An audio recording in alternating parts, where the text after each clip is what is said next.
शादी की पहली रात मेरी बीवी ने मुझसे बर्फ की बड़ी सिल्ली मंगवाई। मैं बहुत हैरान हुआ, मगर बीवी ने शर्त रख दी कि जब तक बर्फ की सिल्ली पिघल ना जाए आप कमरे में नहीं आ सकते। यूं रोजाना रात को बर्फ की सिल्ली कमरे में आते ही मेरी बीवी मुझे बाहर निकाल देती और उसके पिघलने के बाद मैं कमरे में जाता तो बीवी बहुत थकी थकी दिखाई देती। एक दिन मुझे जिज्ञासा हुआ, यूं ही अंदर झांका तो आंखें फट पड़ी।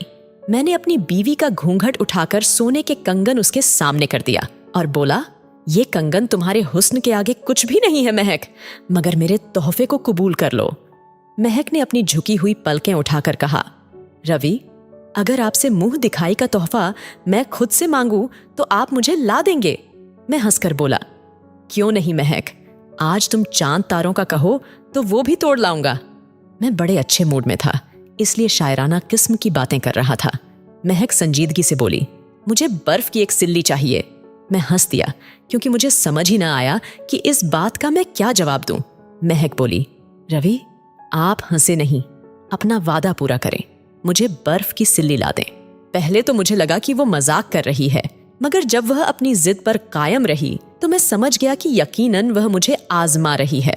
मुझे मेरे दोस्त ने बताया था कि बहुत दुल्हनें अपने पति को आजमाने के लिए उल्टी सीधी फरमाइश कर दिया करती है। मैं महक की नजरों से गिरना नहीं चाहता था, इसलिए मैं झट से उठा और गाड़ी की चाबी उठाकर बोला, तुम बस थोड़ी देर इंतजार करो, मैं तुम्हारी मनचाही चीज अभी ला देता हूँ। मैं सारा रास्ता यही सोचता रहा कि आज तो महक मुझसे खुश हो ही जाएगी। मैं जब बर्फ की सिल्ली ले आया तो महक की आंखों में खुशी की चमक आ गई थी। वह बोली, इस बर्फ को इधर मेज पर रख दें। मैंने मेज पर रख दिया तो महक बच्चों की तरह खुश हो गई थी। महक मेरे पास आकर बोली, रवि, आप बहुत अच्छे हैं, अब आप मेरी आखिरी बात भी मान लेंगे क्या? मैं तारीफ सुनकर खुश हो गया था। मैं बोला, महक 10 बातें बोलो, हर बात मानूंगा। वह हंस दी और बोली, नहीं नहीं, पहली रात ही अगर 10 बातें मनवा ली तो आप सोचेंगे कि बीवी मुझे दबा कर रखती है। मेरी इस वक्त आपसे एक ही गुजारिश है कि आप कमरे से बाहर चले जाएं और तब तक वापस मत आइएगा जब तक ये सिल्ली पिघल नहीं जाती। महक की बात सुनकर मुझे दुख तो हुआ था, मगर जानता था कि वह मुझे आजमा रही है, इसलिए मैंने बोला, कोई मसला नहीं। मैं बाहर निकल आया था। लाउंज खाली था, शायद सब मेहमान सो चुके थे।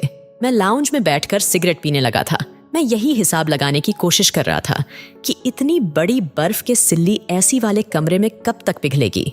मैं सारे दिन का थका हुआ था, मुझे भी आराम की जरूरत थी, मगर मैं महक की बात मानकर बाहर बैठा रहा, यहां तक कि मेरी कमर जवाब दे गई थी। अब तो मुझे गुस्सा आने लगा था। मैंने घड़ी की तरफ देखा तो सुबह के 3 बज रहे थे। मैं कुड़ कर रह गया था।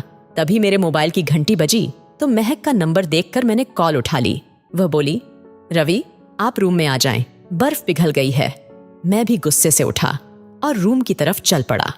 मैंने महक की तरफ देखना भी गवारा नहीं किया और बाथरूम में घुसकर दुल्हे वाला कपड़ा बदलकर टी-शर्ट पहनकर बाहर आ गया था। सामने ही महक खड़ी थी, वह भी अपने कपड़े बदल चुकी थी। उसके चेहरे पर बहुत थकान नजर आ रही थी। मैं कुछ कहे बिना ही आगे बढ़ने लगा तो महक ने मेरा हाथ थामकर मुझे रोक लिया और मेरे सामने आकर खड़ी हो गई। मैंने देखा कि उसकी आंखें भीग चुकी थीं। वह बोली, रवि, आपने मेरी बात मानकर मुझे अपना गुलाम बना लिया है। आप बहुत अच्छे पति हैं। मेरी दुआ है कि आप हमेशा ऐसे ही रहें। मैं अपनी तारीफ सुनकर खुश हो गया था। मैं बोला, महक, अब तुम भी आराम कर लो, थकी हुई लग रही हो। उसने हाँ में सर हिला दिया और सोने के लिए लेट गई थी। सुबह मेरे उठने से पहले ही महक उठ चुकी थी। मैंने यहाँ वहां देखा तो वह नहीं थी। मैं समझ गया कि वह बाहर निकल गई होगी। मैं उठा और फ्रेश होकर बाहर आ गया था। लाउंज में मेरी सारी कजिन झुंड बनाकर खड़ी थी। मेरी नजर एक एक के चेहरे से फिसलती हुई महक पर जाकर ठहर गई थी। वह सबसे ज्यादा हसीन और खूबसूरत लग रही थी। मैंने सोचा, मम्मी ठीक ही कहती थी कि मैंने तुम्हारे लिए चांद जैसी बीवी ढूंढी है। मैं आगे बढ़ा तो मेरी मौसी की बेटी ने मुझे आड़े हाथों ले लिया था। वह बोली, रवि, ऐसी भी क्या कंजूसी कि तुम लोगों ने महक के लिए कोई फैंसी कपड़ा ही नहीं बनाया। तुम्हारी बीवी तो कॉटन का सूट पहनकर घूम रही है। मेरा माथा ठनका था। मैंने कहा, नहीं दीदी, ऐसी तो कोई बात नहीं है, हमारी तरफ से तो पूरे 20 साड़ी फैंसी थे। दीदी बोली, तो कोई ढंग का कपड़ा तुम्हारी बीवी ने क्यों नहीं पहना? लोग बातें बना रहे हैं। मुझे महक की बेवकूफी पर गुस्सा आ गया था। मैं महक के पास गया तो वह मुझे देखकर खिल सी गई थी। बोली, रवि, आपके लिए नाश्ता ले आऊं? मैंने कहा। महक, तुमने यह किस किस्म का सूट पहन रखा है? क्या तुम नहीं जानती कि नई नवेली दुल्हन बनी ठनी ही अच्छी लगती है? जाओ जाकर कपड़ा बदल कर आओ। महक परेशान हो गई थी। वह बोली, रवि, यह भी तो कढ़ाई वाला सूट है, अच्छा खासा तो है। आप ऐसे क्यों कह रहे हैं? मैं गुस्से से बोला। जो मैंने कहा है उस पर अमल करो, मुझसे ज्यादा सवाल जवाब मत किया करो। महक की आंखें भीग गई थीं। मुझे बड़ा दुख हुआ था। खैर, वह अपने कमरे में चली गई थी। जब वापस लौटी तो उसने सैफून का कामदार जोड़ा पहन लिया था। वह बड़ी प्यारी लग रही थी, मगर उसके चेहरे पर परेशानी सी नजर आ रही थी। वह बार बार कमरे में जाती और वापस लौट आती। ऐसा लगता था जैसे वह किसी की इंतजार में हो। खैर, मैंने सब नजरअंदाज कर दिया था। फिर वह फ्रिज के पास जाकर खड़ी हो जाती और बर्फ निकालने लगती। मैं उसकी तरफ देखकर हंस दिया कि वह यह सब मुझे चिढ़ाने के लिए कर रही है। रिसेप्शन की रस्म भी हो गई थी।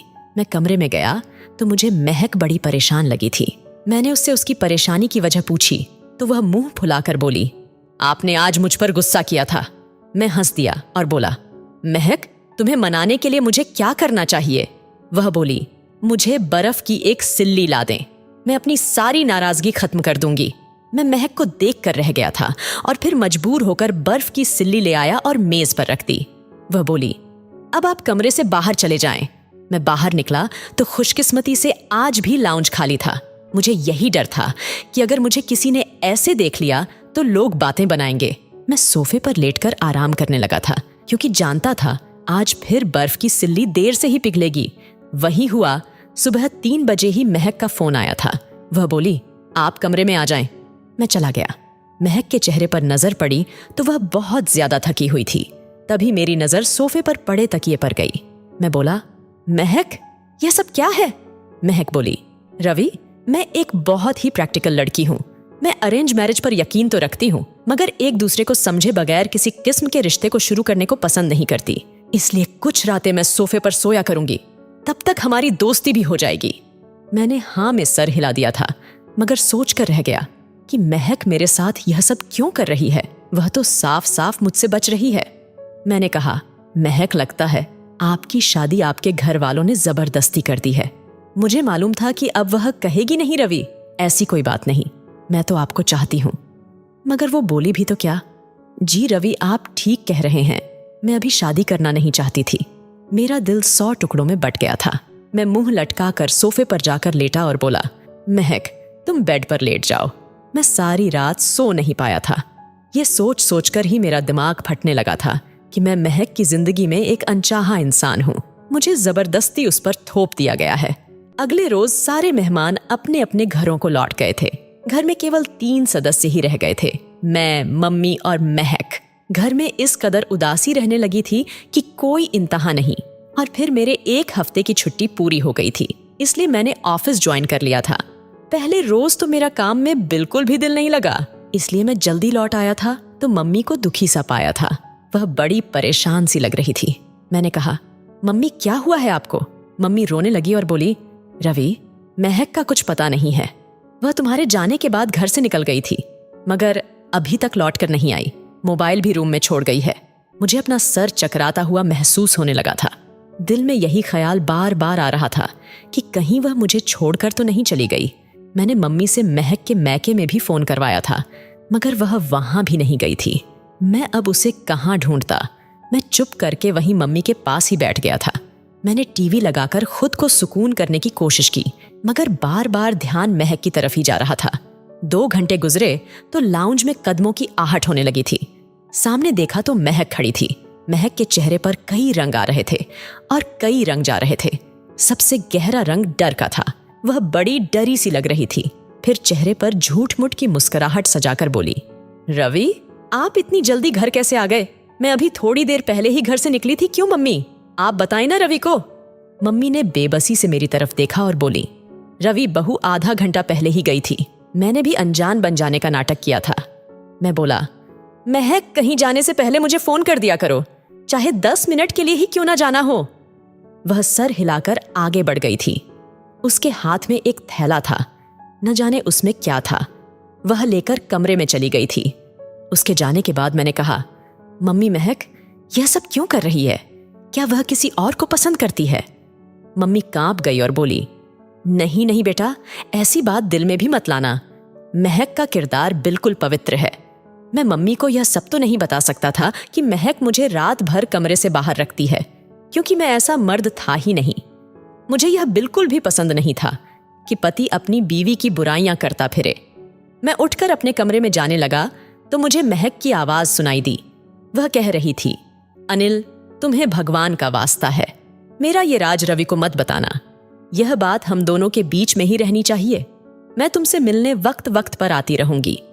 महक की यह बातें सुनकर मेरा पूरा शरीर कांप उठा था। उसका ऐसा क्या राज था जो वह मुझसे छिपाना चाह रही थी? और फिर अनिल कौन था? उससे मिलने क्यों जाती थी? क्या महक के इस बेगाने रवैये के पीछे अनिल ही है? क्या वह अनिल की वजह से मुझे कबूल नहीं कर पा रही? तरह तरह के सवाल मेरे दिल में उठ रहे थे। मैं कमरे का दरवाजा नॉक करके अंदर दाखिल हो गया और महक खुद को सुकून करने के लिए लंबी लंबी सांस ले रही थी। दिखावे के लिए वह मुस्कुरा रही थी। मैंने कहा, महक, तुम्हें नहीं लगता कि हमें हनीमून पर जाना चाहिए? महक जल्दी से बोली, नहीं, बिल्कुल भी नहीं। पहले हमें एक दूसरे को समझ लेना चाहिए। मैंने कहा, महक, हम कब एक दूसरे को समझेंगे? सुबह मैं ऑफिस में होता हूं, रात भर तुम मुझे रूम से बाहर बिठाए रखती हो। मुझे तो लगने लगा है मैंने शादी नहीं की, बल्कि कोई जुर्म कर दिया है जिसकी मुझे सजा मिल रही है। मैं इतना कहकर दरवाजा मारकर बाहर निकल गया था। मैंने महक की जो बातें सुनी थीं, वह मुझे अंदर ही अंदर से खाए जा रही थी। मैं बिना मकसद सड़कों पर गाड़ी दौड़ाता रहा। रात 1 बजे घर पहुंचा था।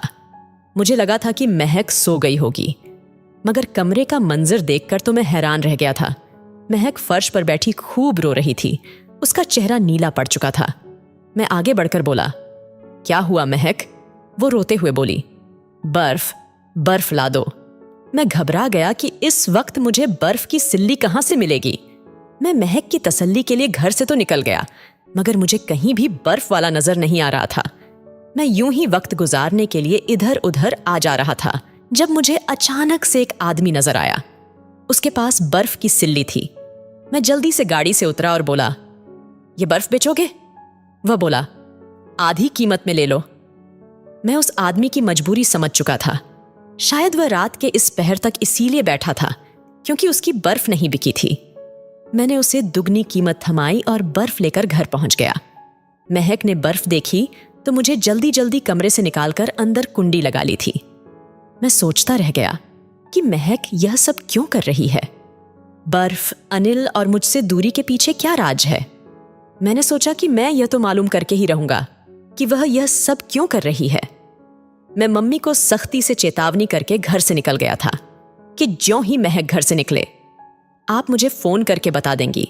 लेकिन मैं इंतजार ही करता रह गया, मगर मम्मी का फोन नहीं आया था। मैं शाम को घर लौटा तो मम्मी बोली कि महक आज कहीं भी नहीं गई थी। मैं खुश हो गया था, लेकिन तभी मेरी नजर मम्मी के पांव पर पड़ी थी। उन्होंने नई चप्पल पहन रखी थी। कल ही मुझे मम्मी ने कहा था कि उन्हें एक नई चप्पल की जरूरत है। मम्मी ने मेरी नजरों की तरफ देखा तो उन्हें भी अपनी नई चप्पल नजर आई थी। मम्मी घबरा गई। मैं अपनी बूढ़ी मां को क्या शर्मिंदा करता, इसलिए उठकर कमरे में चला गया। मैं शाम तक यूं ही लेटा रहा। महक किचन में थी, मगर उसने मुझसे आकर मिलना भी गवारा नहीं किया था। रात 8 बजे मैं लाउंज में खाना खाने के लिए गया तो मेज तरह तरह के खानों से भरा पड़ा था। महक बोली, रवि, आज मैंने बड़ी मेहनत करके आपकी पसंदीदा चीजें बनाई हैं। वह खाना लगाकर कमरे में चली गई थी। खाना पड़ा पड़ा ठंडा हो गया तो मम्मी बोली, रवि खाना शुरू करो, बहू शायद थक गई है, आराम कर रही होगी। मैंने बेदिली से थोड़ा सा खाना खाया और उठकर अपने कमरे की तरफ चला गया। दरवाजा खोला तो अंदर से लॉक था। मेरा पारा हाई हो गया था। मैंने जोर जोर से दरवाजा खटखटाया, मगर फिर भी महक ने 10 मिनट बाद ही कमरा खोला था। मैं गुस्से से बोला, महक, क्या खूब इत्तेफाक है। मैं रूम में होता हूं तो तुम बाहर होती हो, मैं बाहर जाता हूं तो तुम रूम में आ जाती हो। यह किस किस्म का खेल तुमने रचा रखा है? तुम सच बता क्यों नहीं देती? अगर तलाक चाहिए तो भी बता दो, मैं उफ भी नहीं करूंगा और तलाक दे दूंगा। मुझे वैसे भी इस शादी ने टेंशन के सिवा कुछ नहीं दिया है। महक एकदम मेरे कदमों में गिर गई और खूब रोने लगी। वह बोली, रवि, मुझ पर इतना बड़ा जुल्म मत कीजिएगा, मुझे तलाक मत दीजिएगा, मैं आपकी बगैर नहीं रह सकती। मैं एकदम ही पीछे हटा और बोला कि मुझे तो यह लगता है तुम मेरे साथ नहीं रह सकती। इतना कहकर मैं बाहर निकल गया था। मैं लॉन में बैठा कुड़ता जा रहा था। फिर एकदम ही मेरे दिमाग में ख्याल आया। मैंने सोचा, और कब तक मैं यूं ही जलता रहूंगा? आज तो मैं हर हाल में महक का राज मालूम करके ही रहूंगा। मैंने खुद को नॉर्मल किया और कमरे में चला गया। महक अभी तक बैठी रो रही थी। मैंने कहा, महक, मैं माफी मांगता हूं, अब तो रोना छोड़ दो। महक एकदम ही खुश हो गई थी। वह मेरी तरफ बेयकीनी से देखकर बोली, क्या आप मुझसे नाराज नहीं हैं? मैंने नहीं में सर हिला दिया। फिर बोला, महक, आज हम बाहर सैर के लिए चलते हैं, खाना भी बाहर ही खाएंगे, क्या ख्याल है? महक परेशान हो गई थी। मैंने कहा, चलो आज नहीं चलते, फिर किसी दिन जाएंगे, आज मैं बाहर से खाना ले आता हूं। महक खुश हो गई थी। हम तीनों ने खुशहाल माहौल में खाना खाया था। फिर रात हुई तो मैं कमरे में गया। महक यहां वहां टहल रही थी। ऐसा लगता था जैसे वह कुछ कहना चाहती हो, मगर मेरे डर की वजह से खामोश हो। मैंने पूछा, महक, क्या बात है, बर्फ की सिल्ली ला दूं? महक की आंखों में एकदम ही खुशी के आंसू आ गए थे। वह बोली, मैं खुशनसीब इंसान हूं जो आप जैसा पति मिला है। भगवान हम दोनों को कभी जुदा ना करें। मैं मुस्कुरा दिया और बर्फ की सिल्ली ले आया। महक बोली, आज की रात फिर से आपको बाहर निकलना पड़ेगा। मैंने कहा, जो हुक्म आपका। मैं मुस्कुराकर बाहर निकल आया था। अब यही सोच रहा था कि किस तरह महक का राज मालूम करूं। फिर एकदम ही मेरे दिमाग में ख्याल आया। मुझे कमरे की खुफिया खिड़की का ख्याल आया। मैं उठकर जल्दी से घर की दूसरी साइड पर गया। मैंने धीरे से खिड़की को धक्का दिया तो वह खुलती चली गई। सामने का मंजर देखकर तो मेरी रूह फना हो गई थी। मेरी बीवी का चेहरा नीला पड़ा हुआ था और वह बर्फ की सिल्ली पर लेटी हुई थी। कभी वह बर्फ पर हाथ मलती तो कभी बाजू रगड़ने लग जाती थी। उसका यह हाल देखकर मैं डर गया। मैं भागकर मम्मी के पास गया और बोला, मम्मी, आपने मेरे साथ इतना बड़ा धोखा कर दिया। आपने मुझे कैसी बीवी लाकर दी है? मम्मी परेशान हो गई और बोली, हुआ क्या है, कुछ बताओ तो सही। मैंने कहा, आएं और अपनी आंखों से सारा मंजर देख लें। मैं मम्मी को अपने कमरे के पास ले गया। दरवाजे की दूसरी चाबी मेरे पास मौजूद थी, जिसकी मदद से मैंने दरवाजा खोल दिया। मैं और मम्मी कमरे में दाखिल हुए तो महक का अजीब रूप हमारे सामने था। महक हमें देखकर डर गई। मम्मी बोली, महक, ये क्या है? महक रोने लगी और बोली, मम्मी जी, ये देखें मुझे क्या हो गया है, मुझे बहुत तकलीफ होती है। फिर महक मेरी तरफ मुड़ी और बोली, रवि, मैं आपको इसीलिए कमरे से बाहर भेजती थी। ये देखिए मेरे बाजू, आपको घिन्न महसूस होगी। महक ने अपने जले हुए बाजू मेरे सामने कर दिए थे। महक बोली, मेरी टांगें, गर्दन और बाजू सब कुछ जल गया था। रवि, बहुत तकलीफ होती है मुझे। ऐसी चुभन होती है कि कोई मेरे शरीर में गरम गरम सुइयां चुभो रहा है। यह सब 6 माह पहले ही हुआ था। मैं नीचे आंगन में काम कर रही थी। ऊपर नौकरानी लगी हुई थी। न जाने उसे क्या हुआ, यह सब कैसे हुआ। उसने हाथ में उबले पानी की भगोना पकड़ी हुई थी। वह उससे छूट गई और उबला हुआ पानी मेरे शरीर के ऊपर गिर गया। मेरा सारा मांस उतर गया था। डॉक्टरी इलाज से भी कोई फर्क नहीं पड़ा। बस इतना हो गया कि दिन अच्छा गुजर जाता है। मैं दवा लगाती रहती हूँ। फिर जब फैंसी कपड़े पहन लूं तब जख्म फिर से जलने लग जाते हैं। अपनी शादी पर मैंने कामदार कपड़े पहने थे।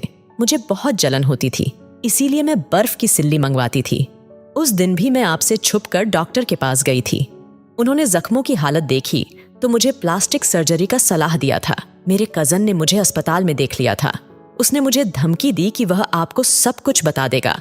मैंने उसे पैसों का लालच भी दिया कि वह आपको मेरा राज न बता दें, मगर वह चाहता था कि आपके सामने हकीकत रख दे, जिससे कि आप मेरा इलाज करवा दे। मगर मैं डरती थी कि कहीं आप मुझे छोड़ न दें। अब मैं आपके सामने हूँ, चाहे तो मुझे दुत्कार दें या फिर अपना लें। महक की तकलीफ देखकर मेरा दिल सहम सा गया था। वह मासूम सी लड़की जाने किस दर्द से गुजर रही होगी। मैंने कहा, महक, तुम्हें छोड़ने का सोच भी नहीं सकता। तुम फिक्र न करो, तुम बहुत जल्द ठीक हो जाओगी। मैंने डॉक्टर से महक का पूरा जांच करवाया था। उसने भी प्लास्टिक सर्जरी का ही सलाह दिया था। आज मैं महक की सर्जरी करवाकर अस्पताल की बेंच पर बैठा हूं।